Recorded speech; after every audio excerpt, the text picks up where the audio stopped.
감사합니다. 오늘도 무더운 여름날 가운데 저희 건강을 지켜주시고 또 주님 앞에 이렇게 나와 머리 숙여 예배드리고 경배드릴 수 있게 하시니 감사합니다. 저희는 항상 주님 앞에 신실함이 없고 참으로 충성됨과 온전한 헌신이 참으로 없습니다. 저희는 늘 하나님 앞에서 주를 배반하기도 잘하고 또 믿음을 배반할 때도 많이 있습니다.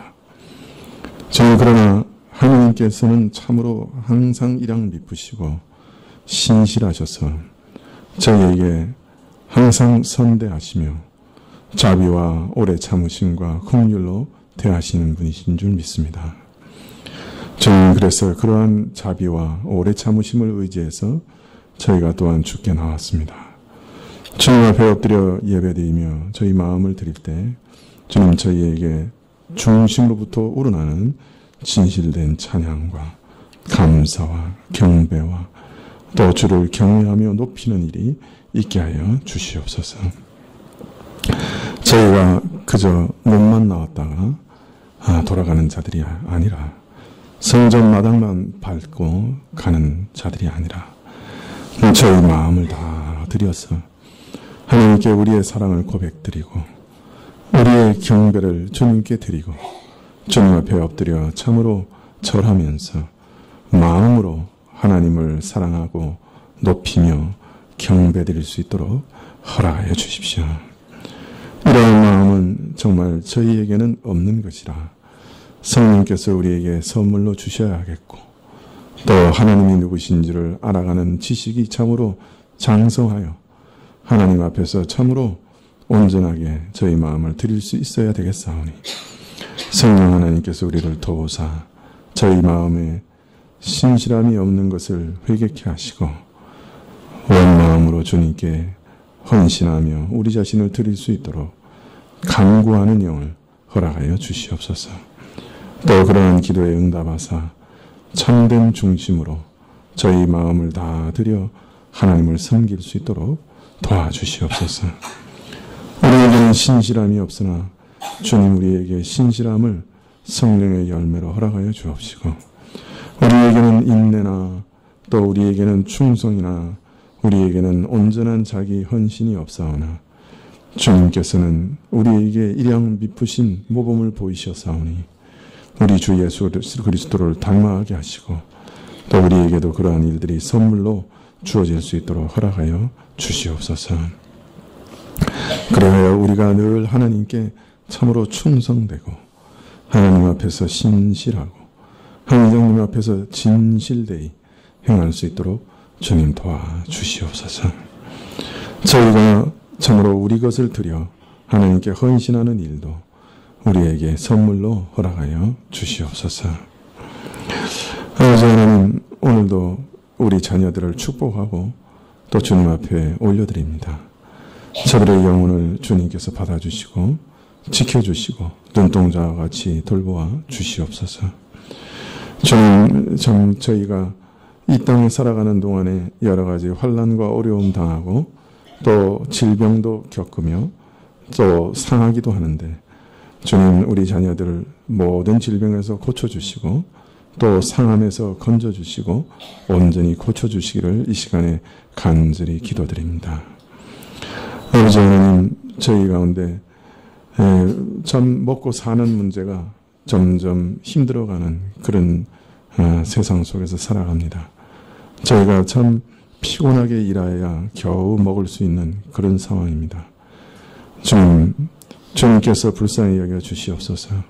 주님께 나아가 예배드리며 주님을 알아가는 일들, 그러한 시간들을 우리가 얻을 수 있도록 주님 우리에게 넉넉하게 주시고 공비하지 않게 하시고 입을 것과 먹을 것과 마실 것으로 걱정하지 않도록 허락하여 주시옵소서. 주님, 우리 노년을 예비해야 되는 우리 청장년들을 기억하시사 주님 마음에 근심 없게 하시되 참으로 노년까지도 예비할 수 있는 주의 은혜를 허락하시고 또 지혜도 주셔서 또 앞날도 잘 예비할 수 있는 은혜를 허락하여 주시옵소서. 오늘도 주님 앞에 저희의 예물을 드렸습니다. 이 예물을 드릴 때 저희 자신을 먼저 드리고자 합니다. 주님께서 저희 전부를 받아주시고 저희의 산업과 저희 자신과 저희 가족을 주의 것으로 인쳐 주옵소서.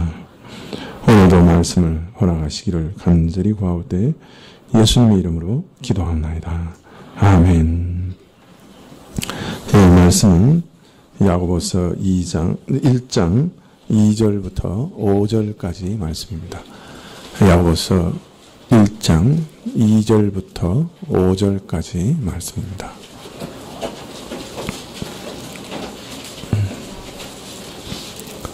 야고보서 1장 2절부터 5절까지 찾으신 줄 알고 봉독해 드리겠습니다. 내 형제들아, 너희가 여러 가지 시험을 만나거든 온전히 기쁘게 여기라. 이는 너희 믿음의 시련이 인내를 만들어내는 줄 너희가 알미라. 인내를 온전히 이루라. 이는 너희로 온전하고 구비하여 조금도 부족함이 없게 하려 함이라. 너희 중에 누구든지 지혜가 부족하거든 모든 사람에게 후히 주시고 꾸짖지 아니하시는 하나님께 구하라. 그리하면 주시리라.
아멘.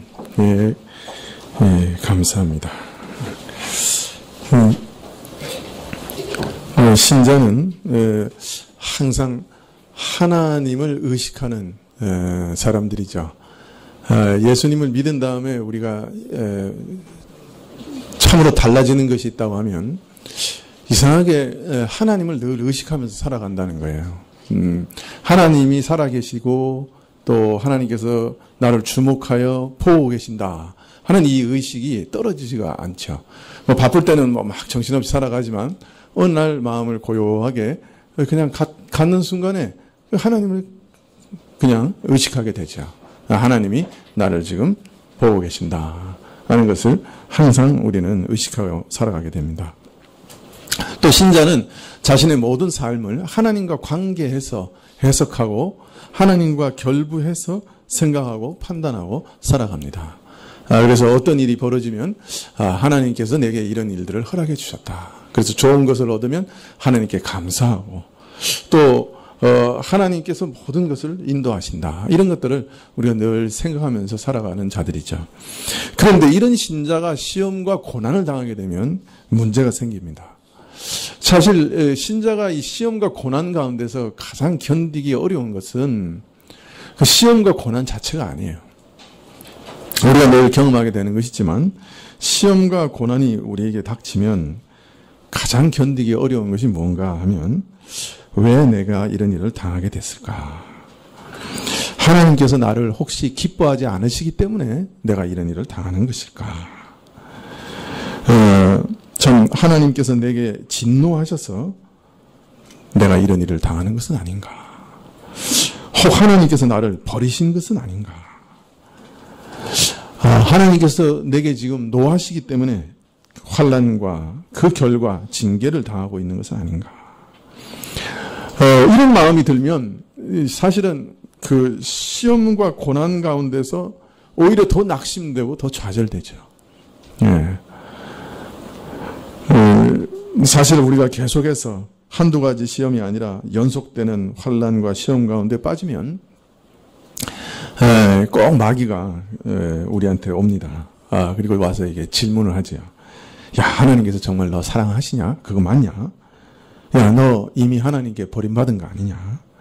하나님께서 너를 사랑하신다고 하면 어떻게 이렇게 환난을 그것도 지속적으로 이렇게 여러 번 그냥 물방울이 떨어지는 것처럼 허락하실 수가 있느냐? 이렇게 질문합니다. 자, 그러면 그런 마귀의 생각이 우리 마음에 들어오자마자 우리는 또 당연히 질문하게 되죠. 야, 정말 정말 하나님 나를 버리신 거 아닌가? 이런 생각에 빠져서 낙심과 좌절에 참 빠지게 될 때가 많습니다. 우리가 만약 그런 생각에 빠지면은 사실은 헤어날 길이 별로 없어요. 왜냐하면 신자가 하나님께 버림받았다고 하면 어디 가서 손을 벌리겠습니까? 사람에게 버림을 받으면 하나님께 달려가고 참 손을 내밀겠지만은 하나님께 버림받으면 어디 가서 손을 내밀겠어요? 누구한테 가겠어요? 이런 생각이 들면 우리가 참 붙잡을 수 있는 마지막 끈을 놓쳐버린 사람과 같이 돼버리죠. 더 고난당할 때 우리가 가장 고통스러운 것은 사실은 그 고난 자체라기보다는 하나님께서 나를 잊어버리신 것 아니냐, 하나님께서 나를 버리신 것 아니냐 하는 그런 생각이 사실은 환난 자체보다 신자를 더 괴롭히고 더 힘들게 하는 것입니다. 자, 그런데 오늘 야고보서를 보면 신자들이 시험을 당할 때마다 이렇게 하게 되는 이런 의심들에 대해서 어떤 면에서는 정면으로 반박하고 있습니다. 이런 생각들이 어리석은 생각이라고 우리에게 가르치고 있습니다. 야고보는 시험에 대해서 전혀 다른 관점을 우리에게 지금 제공하고 있는 것이에요.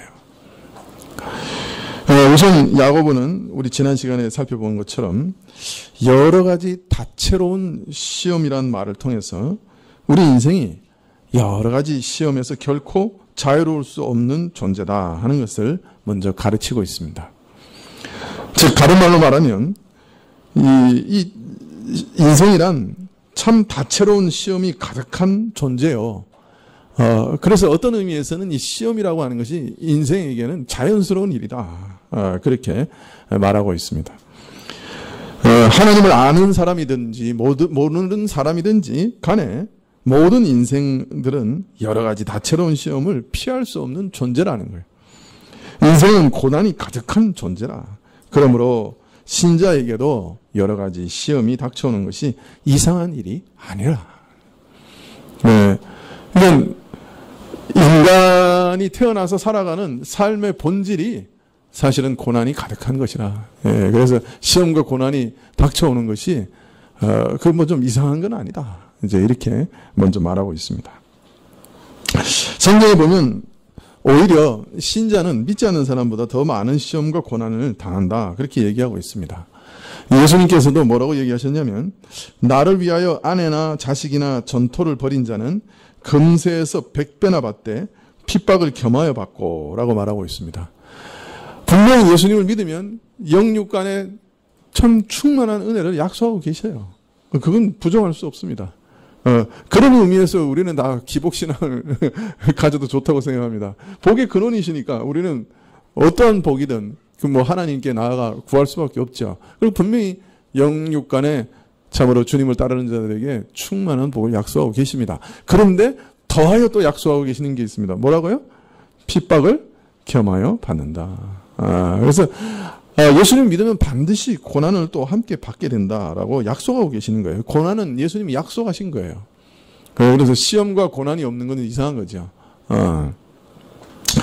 믿는 자가 세상 사람들보다 더 많은 환난과 핍박과 고난을 당할 수밖에 없는 이유는 사실 이 세상은 아직 하나님께 굴복하지 않는 세상입니다.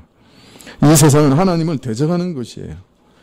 이 땅에서는 아직도 하나님을 대적하고 그에 속한 자를 핍박하는 세력이 강력하게 역사하고 있습니다. 거룩하고 선하게 살려고 하면 반드시 핍박을 받게 되어 있지요.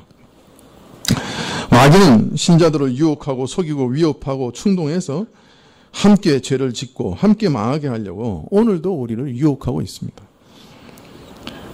또 우리 안에는 이런 마귀의 세력에 동조하는 참 그런 죄의 세력, 옛사람의 욕구와 세력이 생생하게 살아 있습니다. 자, 그러니 우리가 거룩하게 살아가려고 하면 어찌 고난과 시험을 피할 수가 있겠습니까? 영적 대적과 목숨을 거는 전쟁을 수행하고 있는 자가 어찌 편안하기만을 바랄 수 있겠습니까? 우리가 이 세상에 처해 있는 상황을 생각한다고 하면 또 세상이 내게 속한 너희를 미워할 것이라고 하신 주의 말씀을 기억한다고 하면 이 땅에서 세상 사람들보다 시험과 고난을 더 당하게 되는 것은 너무나 당연한 일이라 그렇게 생각할 수 있을 것입니다. 그러므로 신자에게 여러 가지 다채로운 시험이 닥쳐오는 것은 이상한 일이 아니라 여러 가지 다채로운 시험은 우리에게 약속된 것이요.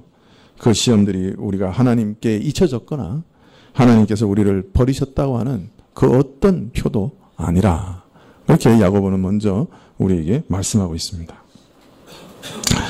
이어서 야고보는 시험을 당할 때마다 고통스러워하고 슬퍼하고 낙심하고 좌절하는 우리에게 전혀 다른 반응을 요구하고 있습니다. 우리가 상상도 할 수 없는 반응을 요구하고 계시는데요. 야고보는 이런 다채로운 시험을 당할 때 오히려 온전히 기뻐하라고 말씀하고 계십니다. 시험과 고난이라고 하는 것은 우리를 고통스럽게 하고 슬픔과 낙심과 좌절에 빠뜨리는 것인데 그것을 온전히 기뻐하라고 하시는 건 도대체 무슨 말이냐? 아니, 어려움을 당하는 사람은 근심하게 되고 슬퍼하게 되고 괴로워하고 낙심하고 좌절하는 것이 인지상정인데 그런 가운데서 어떻게 기뻐하고 즐거워할 수 있는가? 참으로 이상한 말씀이라 그렇게 생각되기 쉽습니다만은 그러나 야고보는 고난과 시험을 어떻게든 회피할 무엇으로 생각하고 시험과 고난에서 도망하려고 하는 우리의 일반적인 생각을 완전히 뒤집어 버립니다. 오히려 다채로운 시험을 당할 때 기뻐하라. 그렇게 말씀하고 있는 것이죠. 참 야고보가 가지고 있는 이 시험에 대한 그 관점은 참 놀랍습니다. 시험은 하나님의 진노나 징계가 아니고 진노의 표시거나 우리를 향한 미움의 표시가 아니고 어떤 면에서는 모든 사람들이 다 당하는 것이다. 그런데 신자는 그것을 당할 때 매우 기뻐해야 한다. 그렇게 말씀하고 있기 때문입니다. 어떻게 시험을 기뻐할 수 있습니까? 그것은 모든 시험을 하나님의 구속의 역사라고 하는 큰 안목으로 볼 때 이 시험 가운데 기뻐할 수 있다고 말씀합니다. 시험은 하나님께서 신자를 온전케 하시는 역사입니다. 시험 가운데는 하나님께서 우리를 완전케 하시는 적극적인 역사가 이루어지고 있습니다. 그래서 신자는 시험 중에 오히려 기뻐해야 한다고 말씀합니다. 하나님께서 신자들에게 이 땅에서 주시려고 하는 것은 찰나적인 그리고 일순간에 지나가는 행복이 아니라고 분명히 가르치시는 겁니다. 하나님을 닮아가는 것, 참으로 모든 것에 온전하고 구비되어 조금도 부족함이 없는 자를 만드시는 것이 하나님의 목적이기 때문에 이러한 온전함을 우리에게 가져다주는 시험을 우리는 오히려 기뻐해야 한다. 그렇게 말씀하고 있습니다. 자, 그러면 시험은 어떻게 우리로 온전하고 구비하여 조금도 부족함이 없는 자로 만드는가? 시험은 우리에게 다가오면 제일 먼저 우리는 믿음의 시험을 당합니다. 시험이라고 하는 것은 항상 믿음의 시험을 내포하고 있습니다. 믿음이 테스트됩니다. 믿음이 연단을 받습니다. 자, 그런데 이런 믿음의 연단은 반드시 인내를 만들어냅니다. 자, 그리고 이 인내는 또한 반드시 온전함을 만들어냅니다. 그래서 시험은 인내를 낳고 인내는 온전함을 낳기 때문에 시험은 우리로 온전하고 구비되고 조금도 부족함이 없는 자가 될 수 있는 길이 되는 것입니다. 하나님께서는 우리 믿음이 처음 시작하는 그 수준에 머물러 있기를 원치 않으십니다. 우리 믿음을 더욱 순수하게 만드시기를 원하시고 우리 믿음이 더욱 깊어지고 풍성해지기를 원하십니다. 이를 위해 끊임없는 환난과 역경과 시험으로 우리 믿음을 연단하십니다. 그리고 바로 이처럼 우리의 믿음이 연단받는 과정에서 인내가 형성됩니다. 쉽게 말하면 인내를 배우게 됩니다. 그러나 이처럼 고생스럽게 배운 인내가 과연 시험의 고통을 오히려 기쁨으로 여길 만큼 유익하고 좋은 것인가? 이에 대하여 대답하시기를 인내가 그 온전한 열매를 맺게 되면 너희가 온전하고 모든 것이 구비하여 아무것도 부족함이 없게 되리라고 말씀합니다. 어렵고 힘든 시험을 인내하는 그것이 귀한 이유는 낙심하지 않고 우리가 끝까지 인내할 경우 우리로 하여금 온전하고 모든 것에 구비되어 하나님 앞에서 완성되게 만들어주기 때문입니다. 시련과 환난과 역경을 통하여 우리 신자는 하나씩 하나씩 그 갖추어가야 할 아름다운 모습을 갖추어가는 것이죠. 인내의 열매가 이처럼 귀하고 유익한 것이요 우리로 온전한 모습에 더 가까이 나가게 하는 것이므로 오히려 이 모든 시험은 우리에게 축복과 같은 것입니다. 그래서 고통스러운 시험조차도 오히려 기뻐할 일로 여기라. 그렇게 말씀하고 계시는 것이죠. 이것이 지난 시간까지 이제 말씀드린 것이에요. 어떤 목사님이 계셨습니다. 지금 이제 돌아가셨는데요. 아주 존경받고 또 참 인품이 훌륭하고 하나님 앞에서 훌륭한 사역을 하신 목사님이 계셨어요.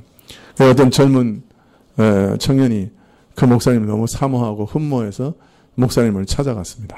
네, 그리고 와서 목사님께 목사님 제 안나를 위해 축복 기도 좀 해주십시오. 그러고 이제 부탁을 드렸습니다. 청년은 목사님이 내게 어떤 축복을 해주실까 기대하는 마음으로 목사님 이제 기도하시는 것을 기다렸죠. 목사님이 기도하시는데 하나님 이 청년에게 고난을 주시옵소서. 좀 다음에 또 무슨 얘기가 나올까 기다렸더니 또 기도하시기를 하나님 이 청년에게 고난 위에 고난을 주시옵소서. 그래서 이제 또 조금 있다가 조금 더 이제 다른 게 나올까 하고 기다렸는데 이 늙은 노 목사님이 청년을 위해서 기도하시기를 하나님 이 청년 위에 고난 위에 고난을 더하여 주시옵소서. 그때가 그만큼 들으니까 이제 청년이 화가 나가지고, 아니 목사님 그래 이제 축복해달라고 부탁하러 왔는데, 그래 고난을 더하라고 그렇게 기도하시는 법이 어디 있습니까? 그랬더니 목사님이 빙그레 웃으시면서, 여보게 고난이 축복의 지름길이라고 하는 걸 왜 모르나, 그렇게 얘기를 하셨대요. 그 당한 사람은 참 황당했겠지만 그러나 사실 고난은, 축복은 항상 고난이라고 하는 보자기에 쌓여서 오기 때문에, 사실 정말 하나님의 복을 구하는 사람은 어떤 면에서 고난이라고 하는 통로를 통해서 오는 것을 얻게 되는 것이죠. 자, 그래서 이 시험이라고 하는 것은 항상 우리의 믿음을 시험하는 것이 되고, 우리의 믿음은 늘 시험을 받습니다. 이 땅에 살아가는 동안에. 그런데 그 믿음의 연단을 통해서 우리는 귀중한 인내라고 하는 것을 배우게 됩니다. 자, 그런데 참 우리는 정말 불행한 세대에 살고 있습니다. 어떤 의미에서 불행한 세대냐? 인내를 배우는데 참으로 불행한 세대에 살고 있습니다. 여러분, 우리만큼 인내를 배우는데 불리한 세대는 없을 겁니다. 인류 역사상. 예전에는요, 내가 잘 있습니다라고 편지를 쓰면, 이조시대 때는 웬만한 데는 한 달 걸렸어요. 답장이 오는 데까지. 최근에도 편지를 쓰면 그래도 3박 4일은 기다려야 답장이 왔습니다. 근데 요새는 어떻습니까? 인터넷과 스마트폰의 발달로 인해서 우리는 편지를 쓰면, 메일을 쓰면, 사실 저도 보니까 15초를 못 기다려요. 당장 답장이 오기를 기대해요. 어떤 때는 얼마나 놀랍냐면, 내가 답장을 쓰고 있는 도중에 저쪽에서 답장이 날라와요.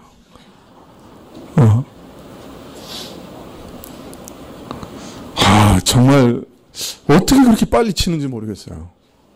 다른 방법이 있습니까? 그 스마트폰 누르는 방법이? 저는 아무리 연습해도 그 정도 빠를 수 없을 것 같아요. 말의 속도만큼 빨리 튀어 올라와요.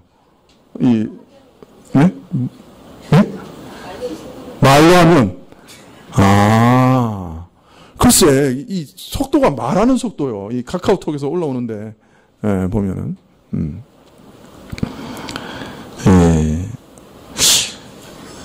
마귀는 현대인들에게 이 인내라고 하는 덕목을 빼앗기 위해서 지금 최선을 다하고 있는 것 같아요. 바울은 말세의 특징에 대해서, 말세를 이제 고난의 때라고 얘기하는데요. 이게 보통 뭐 인생이 당하는 것은 늘 고난이니까, 뭐 인류 역사상 고난이 없는 때가 없겠지만, 이 말세가 되어 갈수록 더 심각해지는 게 뭐예요? 고난이라는 거예요. 그래서 바울은 말세라고 하고 또 동시에 뭐라 그러냐면 고난의 때라고 얘기합니다. 그래서 말세의 특징, 그 고통하는 때의 특징에 대해서 말하면서 여러 특징을 말하는데요. 그 중에 하나가 디모데후서 3장 4절에 보면, 배반하여 팔며 조급하며 자고하며 쾌락을 사랑하기를 하나님 사랑하는 것보다 더하며 라고 이렇게 말합니다. 여기 보면 말세의 특징 중에 하나가 뭐냐면 조급한 거예요. 사람들이 무엇이든지 참지 못하는 거예요. 이것이 말세의 가장 중요한 특징 중에 하나라고 얘기하고 있습니다. 여러분, 현대인들만큼 조급해하는 사람들은 없는 것 같아요. 이전처럼 뭔가 이렇게 며칠씩 기다리는 미덕이라고 하는 건 우리에게 아예 없어요. 여러분, 요새는 책을 사면요, 당일 배달이 됩니다. 인터넷으로. 놀랍지 않습니까? 뭐 전복을 사면 그 다음날 전복이 완도에서 올라와요.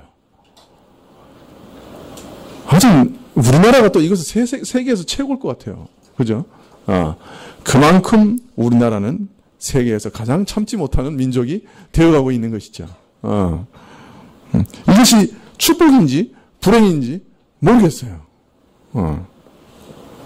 우리는 무엇이든지 기다리는 미덕을 잃어가고 있습니다. 당연히 당장 모든 문제가 해결되어야 된다고 생각하면서 살아갑니다. 뭐든지 요새는 하루를 넘기지 않고 해결해 주는 거예요. 그런데 하나님은 그렇게 역사하고 계시지 않는 것이 문제죠. 요새 우리는 하나님도 스마트폰 시대처럼 변하기를 원해요. 기도하고 응답이 스마트폰에서 뿅뿅뿅 하고 올라오는 것처럼 하나님의 응답도 하늘에서 떨어지기를 바라고 있는 거예요. 그런데 문제는 하나님은 일양 미쁘세요. 이전이나 오늘이나 변함없는 분이세요. 그분은 우리 인생에게 있어서 인내라고 하는 덕목을 만들어내시는 것을 최고의 가치 있는 일로 여기시는 분이에요. 성경에 보면 인내라고 하는 덕목은 우리 인간에게는 결코 은혜 없이는 만들어질 수 없는 성품이요. 하나님의 가장 중요한 성품 중에 하나시며 또 하나님의 오래 참으심 때문에 인내 때문에 오늘 우리가 또 여기 신자로서 존재하고 있는 것입니다. 하나님의 가장 중요한 성품 중에 하나가 인내예요. 그리고 하나님께서 우리에게 그것을 꼭 가르치기를 원하세요. 근데 문제는 우리가 제일 배우기 힘든 것이 또한 인내이기도 해요. 오늘날 현대인들은 더한 것 같아요. 점점 더 인내를 배우기가 참 어려운 것 같아요. 하나님을 향해 정말 인내하며 참아 기다리는 자들이 많지 않습니다. 그런 사람들을 찾는 것이 희귀해요. 조금 기도해보고 안 되면 에이 하나님 뭐 기도해도 소용없네. 내팽개쳐버립니다. 하나님을 기대하며 끝까지 인내하는 그런 사람들을 찾으신다고 하면 이 시대에 찾으신다고 하면 하나님 정말 기뻐하시리라 그렇게 생각이 들어요. 우리 모든 일들은 믿음을 시험하는 것이에요. 그 믿음의 시험 앞에서 인내하면서 하나님께서 선대하실 때까지 우리를 선대하실 때까지 끝까지 기다릴 수 있는 그런 인내를 우리가 드러낸다고 하면 하나님께서 아마 가장 기뻐하시는 일이 아닐까 그렇게 여겨집니다. 요새는 정말 수천 번, 수만 번을 두드려서 당금질을 해서 날카로운 칼을 만드는 이 장인 정신이 우리에게는 사라져 없어지는 것 같아요. 무엇이든지 조급해서 참지 못합니다. 그러나 믿음이라는 칼은 수많은 당금질, 믿음을 연단하는 수많은 시험 없이는 그 진가를 드러내지 못하는 것이에요. 인내라는 시험을 통과하지 못한 믿음은 사실 믿음이 아닌 것이죠. 여러분, 석탄과 다이아몬드가 똑같은 재료로 만들어지는 것 아십니까? 예? 뭐로 만들어지죠? 예? 탄소로 만들어집니다. 그래서 석탄, 그 다음에 연필심이 뭐죠? 흑연, 그 다음에 다이아몬드. 다 똑같은 순수한 탄소로 만들어져 있습니다. 근데 이 세 가지의 다른 점은 무엇이 다른 거예요? 압력의 차이일 뿐이죠. 이것이 얼마나 높은 압력에서 얼마나 오랫동안 견뎠느냐에 따라서 어떤 것은 다이아몬드가 되고 어떤 것은 석탄이 되는 겁니다. 석탄도 압력이 안 눌린 건 아니에요. 쬐끔 눌렸어요. 다이아몬드는 엄청 눌렸죠. 인내가 없이는 우리 믿음은 단지 석탄에 머물 뿐이죠. 그러나 인내를 통과하면 우리 믿음은 다이아몬드처럼 빛나게 됩니다. 믿으십니까? 네. 별로 복음 같지 않죠? 근데 어떤 분은 이렇게 저에게 물었습니다. 아니, 하나님은 전능하시니까 우리에게 그 온전하심을 단번에 이루실 능력이 있으실 텐데 왜 그토록 오랜 세월 동안 시험과 연단으로 우리를 괴롭히십니까? 이렇게 누군가가 질문을 했어요. 여러분은 어떻게 대답하시겠습니까? 하나님 전능하시니까 얼마든지 한꺼번에 우리를 완전하게 만드실 수 있지 않을까요?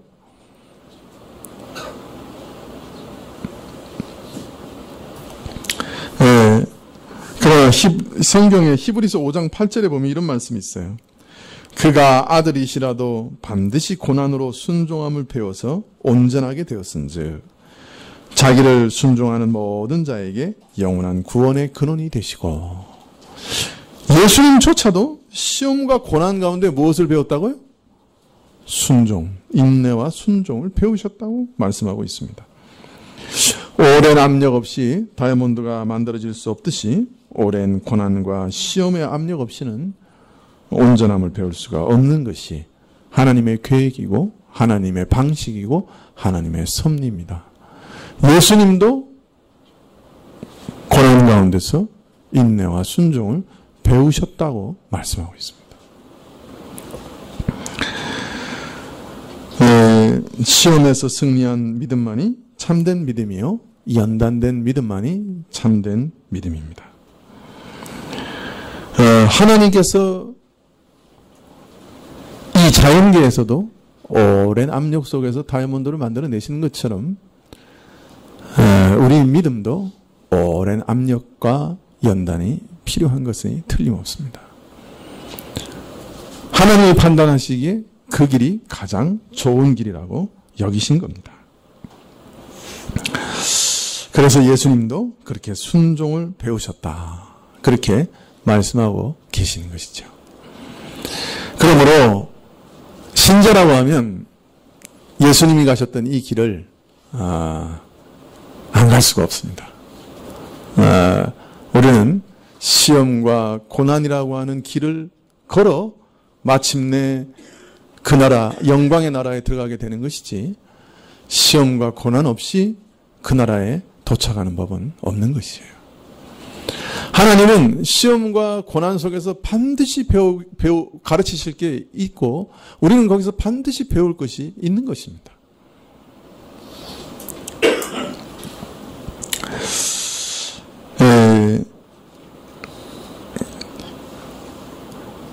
예수님이 고난과 시험 가운데 순종을 배우셨다고 하면 더욱이 죄 많은 우리는 시험과 고난, 인내 없이 순종을 배울 수 없겠지요. 특별히 우리는 참 우리 자신이 누구인지 잘 깨닫지 못하는 어리석음에 단단히 쌓여 있습니다. 사실 하나님이 보시는 만큼 우리 자신을 보는 사람은 아무도 없어요. 그리고 하나님께서 한순간에 하나님이 보시는 우리의 모습을 확 비춰주시면, 확 단순간에 그의 전능하심을 통해 깨닫게 하시면 우리는 어떻게 될까요? 일순간에 성화될까요? 성경에 보면 하나님께서 우리 자신의 모습을 한순간에 보여주시면 어떻게 된다고요? 사람은 즉사해버린다고 그래요. 놀라서. 충격을 받아서 즉사해버린다고 그래요. 여러분, 평양에서 대부흥운동이 일어났을 때 정말 성령이 교회 안에 강하게 임재하셨어요. 그래서 성령이 강하게 임재하시자 사람들은 전부 자기 자신의 죄를 깨달았어요. 어떤 사람은요, 그 자신의 죄를 깨닫고 너무 놀래가지고 교회 바닥을 처음부터 저 끝까지 떼굴떼굴 굴러다니고 그랬대요. 너무 충격을 받아가지고.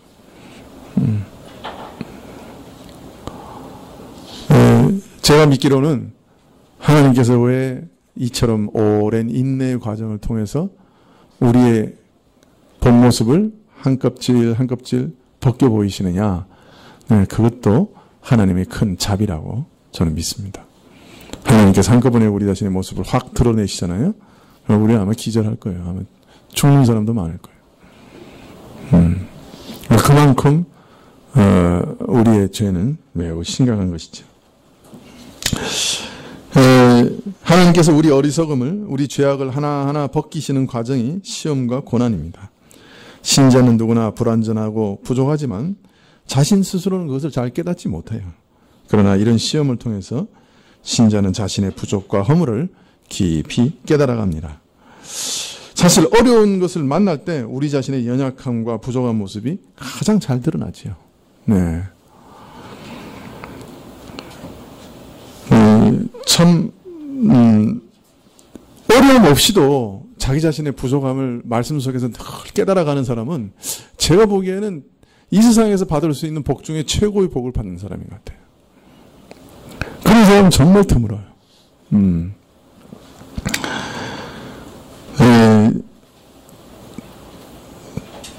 자기의 허물을 말씀 가운데 깨달으면서 늘 염려하고 슬퍼하면서 내가 이래서는 안 되는데 참 안타까운 마음으로 기도하고 간절히 나가서 늘 회개하면서 바꿔달라고, 변화시켜달라고, 새롭게 해달라고.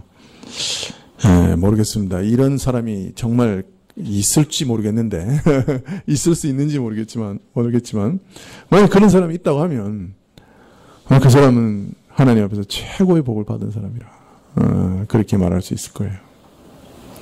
근데 이런 사람은 거의 없습니다. 눈 씻고 찾아봐도 정말 없어요. 또 반면에 참 어떤 사람은 정말 허물투성인데 본인은 깨닫지 못하고 관심도 없고 잘못한 것이 없고 나는 부족한 것이 없다 이렇게 생각하고 사는 사람들이 또 꽤 있어요.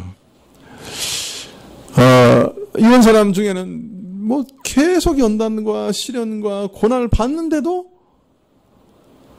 깨닫지를 못하는 사람들이 상당히 많이 있어요. 이런 사람들은 세상 말로 말하면 발전성이 없는 사람들이에요. 자기 자신의 모습을 깨닫지 못하는 것, 그것도 참 심각한데 거기 더해서 시험과 환난과 고난 속에서도 자기 자신의 모습을 전혀 깨닫지 못하는 사람들이 있어요. 그래서 오늘 5절 말씀에 보면 시험 중에 꼭 구해야 될 것이 있는데 뭘 구하라 그러시는 거예요? 예? 지혜를 구하라. 그렇게 말씀하고 계시는 거예요. 이게 참, 그 자문에 보면 미련은 맷돌로 갈아도 그 껍질이 벗겨지지 않는다. 그랬어요. 이게 참 무서운 일이죠. 하나님의 은혜 받은 사람은 시험과 환난을 받는 중에 믿음이 시험을 받고 그 속에서 자기의 믿음의 정체를 발견하게 돼요. 자기의 부족함을 발견하게 돼요. 자기의 어리석음을 발견하게 돼요. 자기의 죄악된 모습을 발견하게 돼요. 이게 하나님의 은혜예요. 근데 문제는 어떤 사람들은 그런 환난 속에서도 자기를 보지를 못해요. 맷돌로 갈아도 미련이 벗겨지지가 않아요. 이런 사람들은 평생 고난을 당해도 성장이라고 하는 것이 없어요. 여러분, 이런 사람이 되지 않기를 축원합니다. 제일 복받은 사람은요, 시련과 고난 없이 말씀 속에서 자기 죄를 발견하고 회개해 가는 거예요. 근데 그런 사람은 제가 보기에는 없다고 생각이 들어요. 거의 불가능한 일인 것 같아요. 그러나 그런 곳 쪽에 가까울수록, 그죠? 어떤 면에서는 하나님이 시험하실 필요가 없잖아요. 늘, 그죠? 말씀 속에서 죄를 깨달아가니까. 그래도 하나님 은혜 받은 사람은 시험 가운데서 자기의 믿음의 부족함을 발견하고 연단을 받는 사람이에요. 근데 정말 문제는 시험을 받고 고난을 받는데도 자기의 미련함을 전혀 발견하지 못해서 끊임없이 물이 떨어지는 것처럼 고난과 시험을 받으면서도 전혀 돌이키지 못하는 그런 사람들입니다. 맷돌로 가는데 그 미련함의 껍질이 벗겨지지 않는 것이죠. 이런 사람은 참 발전이 없다. 변화되지 않는 거예요. 여러분, 이런 일은 참 두려운 일인 것이죠. 그래서 우리가 항상 시험 받을 때 우리가 꼭 구해야 되는 것이 있는데 그건 뭐냐면 지혜입니다. 그 시험을 통해서 하나님께서 내게 무엇을 요구하시는지, 하나님께서 무엇을 변화시키기를 원하시는지 알아가는 지혜가 정말 필요한 거예요. 그냥 계속 맷돌로 갈고 있는데도 악착같이 버티면서 참 지혜 없이 행하는 사람들이 참 많습니다. 참 안타깝죠. 아무리 설교를 해도 못 알아듣습니다. 자기에게 적용이 안 돼요. 다른 사람에게는 너무 적용이 잘 되는데 자기에게는 적용이 안 돼요. 뭐 저도 마찬가지겠지만은 참 우리가 이런 미련한 사람이 되면 안 되는 것이죠.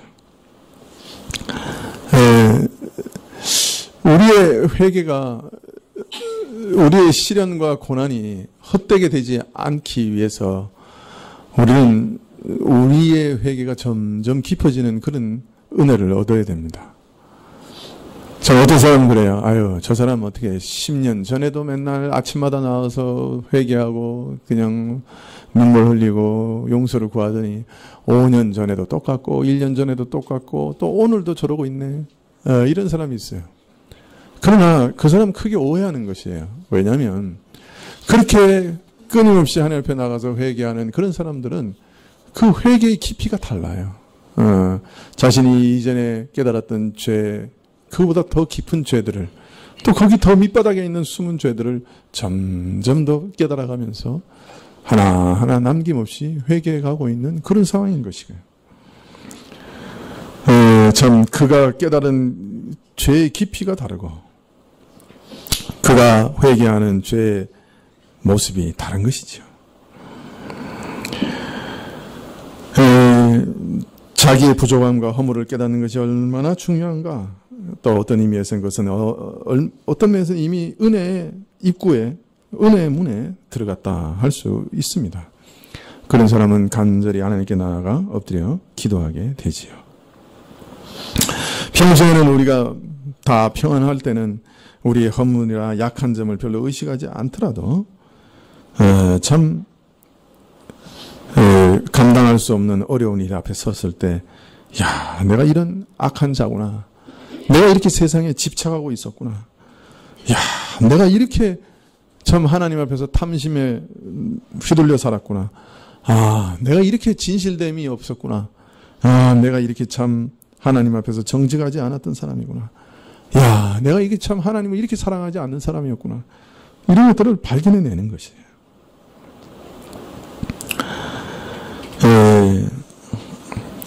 또 이런 경우도 있어요. 참 우리가 하나님의 은혜를 받을 때가 있습니다. 아주 특별한 은혜를 받을 때가 있죠. 마음에 감격이 있고 감동이 있고 하나님을 생각만 해도 그냥 눈물이 쏟아지고 그런 때가 있습니다. 이렇게 풍성한 은혜를 받을 때 마귀는 꼭 가만히 있지 않는 척 다리를 탁 짠지 걸어서 반드시 넘어뜨리고 말죠. 조금 전까지는 내게 베푸시는 하나님의 은혜로 인해서 기뻐하고 감격하고 눈물을 막 흘렸는데 그냥 여지없이 실패해서 쓰러져 버립니다. 보통 이런 것을 가리켜서 흔히 은혜를 쏟아버렸다 그렇게 얘기를 하죠. 여러분, 우리가 여름 수련회에서 은혜 받은 지 얼마 안 됐죠? 그죠? 그 여름 수련회에서 받은 은혜를 잘 간수하고 있습니까? 아니면 다 쏟아버렸습니까? 아마 10중 8구 다 잊어버렸을걸요. 자, 우리가 받은 은혜가 많으면 많을수록 그 은혜가 충만하면 충만할수록 그냥 우리가 쾅 하고 넘어지면 얼마나 아픈지 모릅니다. 얼마나 낙담되는지 모릅니다. 야, 내가 그런 은혜를 받았는데 어떻게 이렇게 이런 범죄를 저지르나. 이런 경우도 있지요. 그럼 여러분, 그런 일을 당할 때도 오히려 이렇게 생각해야 합니다. 내가 하나님으로부터 참 특별한 은혜를 받은 것이 사실이지만, 야, 내가 이거 보니 이렇게 정말 약한 사람이구나. 마귀에게 걸려 넘어가면 여지없이 나가 떨어지는 이렇게 연약한 사람이구나. 하나님께서 내 연약함과 죄를 또 이렇게 지적해 주시니 내가 더 큰 하나님의 은혜를 사모하며 구해야 되겠구나.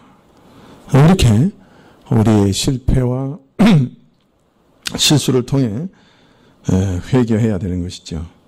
우리가 우리 죄를 슬퍼해야 되겠지만 그러나 동시에 내 연약한 모습을 깨닫게 하시고 이 죄된 모습을 드러내시는 그날에 나를 더 깊은 은혜로 부르시는 하나님의 손길이 있는 줄 알고 낙심하고 좌절하지 말고 더 하나님께 가까이 나가야 되는 것이에요. 이 믿음이 시험을 받을 때 인내한다 하는 것은 여러 가지 의미가 있는 것이죠. 모든 믿음의 시험에 대해서 참 방울방울 떨어지는 같은 파도처럼 밀려오는 시험 가운데서도 인내해야 될 것이고, 충만한 은혜 가운데서 막 기뻐서 그냥 참 황홀해 하다가 또 갑자기 참 쓰러지고 넘어져서 또 시험을 당할 때, 그럴 때도 낙심하지 말고 인내해야 되는 것이죠. 모든 믿음의 시험 가운데 우리는 우리의 어리석음, 우리의 자신의 실체를 볼 수 있는 지혜를 얻어야만 하는 것입니다. 목회를 하다 보면 신자들이 성장이 없는 것처럼 보일 때가 있습니다. 근데 대부분 성장이 없는 그런 이유는 이런 시험과 고난을 견디는 인내에서 실패했기 때문입니다. 자신들의 삶의 순간순간을 믿음의 시험으로 보지 않고 인내 가운데 올바르게 대처하지 못하고 사실 시험이 왔을 때 믿음을 버리고 도망가거나, 대부분의 사람들은 시험에 오면 하나님께 가까이 나아가 인내와 기쁨으로 또 지혜를 구하며 싸우는 것이 아니라 세상 쾌락에 취해서 고통을 잊어버리려고 합니다. 이것이 신자도 그런 방식을 취합니다. 마치 술 마시고 정신없이 세상에서 고통을 잊어버리는 것과 비슷한 방식으로 고난 가운데서 그런 방식을 취하는 일들이 많이 있습니다. 여러 가지 핑계를 대며 사실은 그 고난에 직면하지 않고 하나님께 나아가 지혜를 구하지 않고 사실은 도피해버리려고 합니다. 어떻게든 고난에서 피하려고 합니다. 취해서 잊어버리려고 합니다. 그렇게 되면 성장이 없게 되는 것이에요.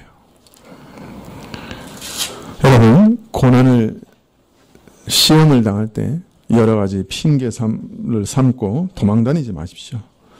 세상의 쾌락 속에서 취해서 고난을 잠시 잊어버리려고 하지 마십시오.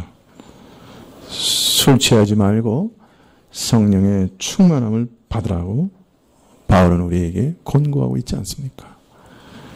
믿음의 시험에 당당히 맞서서 인내로 승리하시기를 부탁드립니다. 기도하시겠습니다.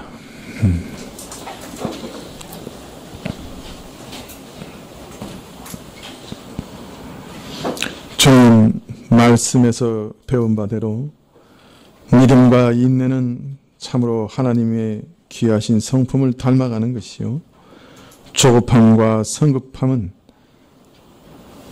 세상과 변화되지 않는 옛 자아의 특징인 것을 발견하게 됩니다. 참으로 이 믿음의 시험을 통해 인내를 배워가는 길이 너무나 어렵고 참으로 고통스러운 길이지만 사실은 단순히 이 땅에서 얻을 수 있는 그 어떤 복보다 가장 크고 놀라운 하나님을 닮아가는 복을 얻는 것이요, 예수님을 따라가는 놀라운 생명의 길인 것을 발견하게 됩니다. 주님, 우리에게 믿음의 시험을 날마다 이기며 인내를 배워가게 하여 주시옵소서. 우리 인생 가운데 이루시려고 하는 온전함을 이 인내를 통한 길을 통해 이루어 주시옵소서. 주님, 그래서 우리가 10년, 20년 지난 후에는 우리 자신도 우리 자신을 알아보지 못할 정도로 성숙하고 변모되게 하여 주시옵소서. 이러한 소망 가운데 시험과 환난 가운데서도 기뻐하며 인내할 수 있도록 허락하여 주시옵소서. 예수님의 이름으로 기도합나이다. 아멘. 342장 찬송하시겠습니다.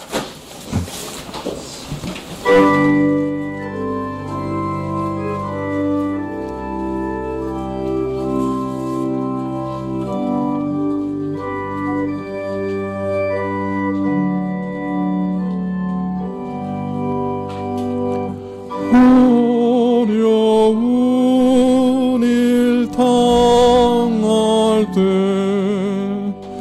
나의 믿음 적으나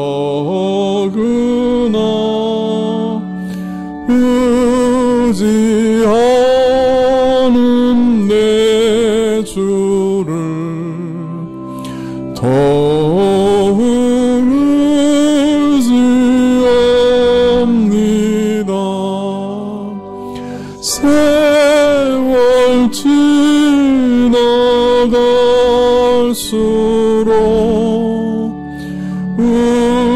의지할 것뿐일세.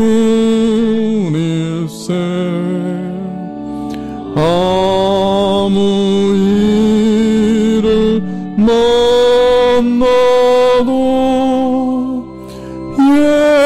예수 의지합니다.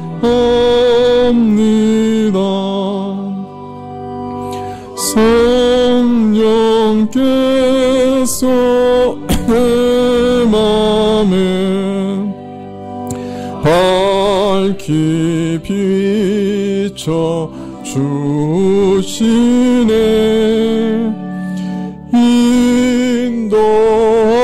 인도하심 따라서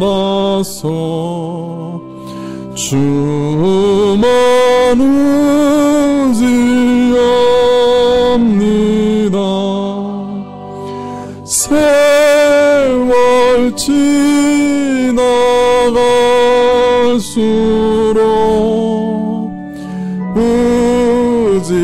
의지할 것뿐일세. 아무 일을 만나도 예수 의지합니다.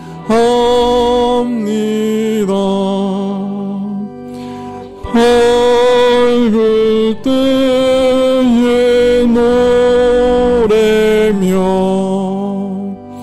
어눌 때에 기도와 위태할 때 도움을 주께 간구합니다.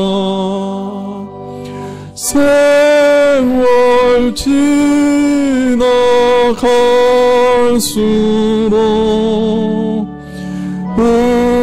의지할 것뿐일세. 아무 일을 만나도 예수 의지합니다. 생명 있을 동안에 예수 의지합니다. 천국 올라가도록 의지할 것 뿐일세. 세월 지나갈수록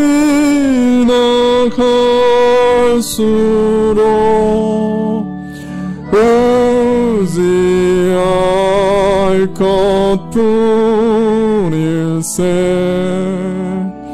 아무 일을 만나도 예수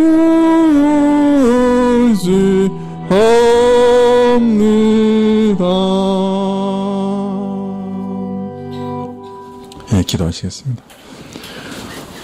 지금 우리 주 예수 그리스도의 은혜와 하나님 아버지의 크신 사랑과 이 은혜와 사랑을 깨닫게 하시고 누리게 하시는 성령님의 교통하시고 역사하심이 주님께서 우리 가운데 함께 하시며 시험과 고난을 통해 믿음을 연단하시고 또 그 연단을 통해 인내를 이루시고 그 인내를 통해 우리에게 온전함을 이루실 계획이 있음을 깨닫고 시험 중에도 기뻐하며 머리 숙인 주의 백성들 위해 지금부터 영원까지 함께 계실지어다. 아멘.